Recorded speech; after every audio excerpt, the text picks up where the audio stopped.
السلام علیکم پیارے دوستو، گزرتے وقت کی بات ہے کہ کسی دور ملک پر ایک بادشاہ حکومت کرتا تھا۔ وہ بہت رحم دل تھا، اسی وجہ سے اس کی رعایا اس سے بہت خوش تھی۔ بادشاہ اور ملکہ اکثر اداس رہتے تھے کیونکہ ان کی کوئی اولاد نہ تھی۔ آخر کافی دنوں کے بعد اللہ تعالیٰ نے ملکہ کو ایک انتہائی خوبصورت بیٹی عطا کی۔ بادشاہ نے شہزادی کی پیدائش پر پورے ملک میں بہت بڑا جشن کا اہتمام کیا اور ملک کے تمام لوگوں کو مدعو کیا۔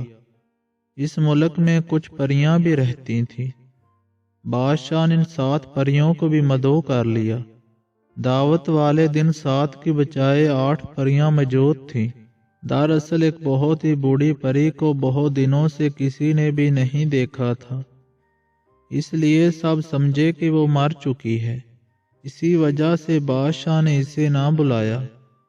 جب تمام لوگوں نے شہزادی کو تحائف دیے تو ایک پری آگے بڑھی اور بولی، میں شہزادی کو حسن کا تحفہ دیتی ہوں۔ دوسری نے کہا، میں اسے دیانت کا تحفہ پیش کرتی ہوں۔ تیسری بولی، میری طرف سے شہزادی کے لیے شان و شوکت کا تحفہ ہے۔ چوتھی پری نے اپنی باری آنے پر شہزادی کو خوبصورت ناچ کا تحفہ دیا۔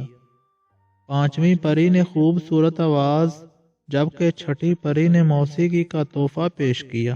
قبل اس کے کہ 7ویں پری شہزادی کو تحفہ دیتی، بوڑھی پری غصے کی حالت میں آگے بڑھی اور بولی، شہزادی کو چرخے کا تکلا چبھے گا اور وہ مر جائے گی۔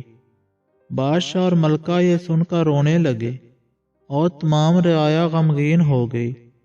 اتنی دیر میں 7ویں پری آ گئی اور بولی، میری طرف سے یہ تحفہ ہے کہ شہزادی مرے گی نہیں بلکہ 100 سال کے لیے گہری نیند سو جائے گی، اور 100 سال بعد ایک خوبصورت شہزادہ آ کر اس کو نیند سے بیدار کرے گا۔ بادشاہ نے اپنے ملک سے تمام چرخے ختم کروا دیے تاکہ شہزادی کو بچایا جا سکے۔ سال پر سال بیت گئے، یہاں تک کہ شہزادی 16 سال کی ہو گئی۔ اس دن شہزادی کی 16ویں سالگرہ کا جشن اپنے پورے عروج پر تھا۔ جب شہزادی محل کی چھت پر ہوا خواری کے لیے گئی، وہاں اس نے دیکھا ایک بہت ضعیف عورت چرخہ کاٹ رہی تھی۔ شہزادی کیونکہ چرخہ کبھی نہیں دیکھا تھا، اس لیے حیرت سے تکنے لگی۔ بوڑھی عورت نے کہا، بیٹی آؤ، یہاں آؤ، یہ لو، اسے خود چلا کر دیکھو۔ یہ سن کر شہزادی بوڑھی عورت کے پاس جا بیٹھی اور جیسے ہی اس نے چرخے کو ہاتھ لگایا، اس کا تکلا شہزادی کی انگلی میں لگا اور وہ گہری نیند سو گئی۔ بادشاہ اور ملکہ کو اس واقعے کی خبر ہوئی تو دونوں بہت پریشان ہوئے۔ ملکہ کہنے لگی، اب ہم اپنی بیٹی کے بغیر کیا کریں؟ بادشاہ نے شہزادی کو اس کی خوابگاہ میں آرام دہ بستر پر لٹا دیا۔ ادھر جب 7ویں پری کو معلوم ہوا کہ شہزادی 100 سال کے لیے سو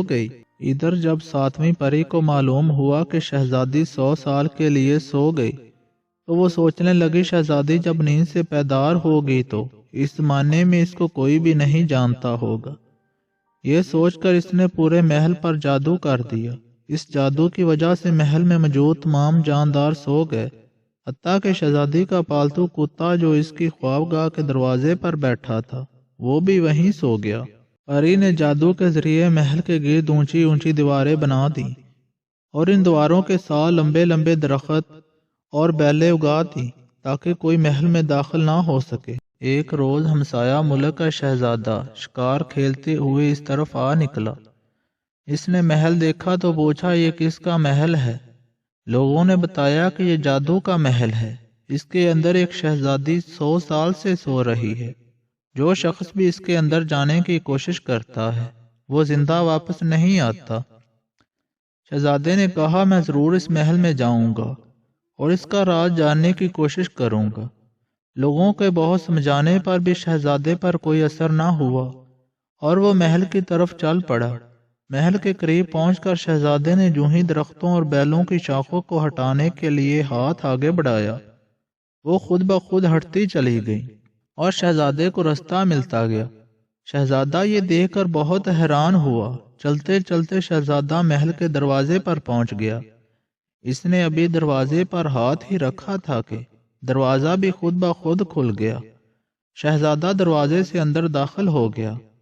شہزادے نے ابھی بات پوری کی ہی تھی کہ زوردار دھماکہ ہوا، تیز ہوا چلنے لگی اور شہزادی نے کسمسا کر آنکھیں کھول دیں، اور اس کے ساتھ ہی محل میں سوئے ہوئے تمام جاندار جاگ گئے، کیونکہ اب جادو کا اثر ختم ہو چکا تھا۔ بادشاہ اور ملکہ اپنی بیٹی کو مل کر بہت خوش ہوئے۔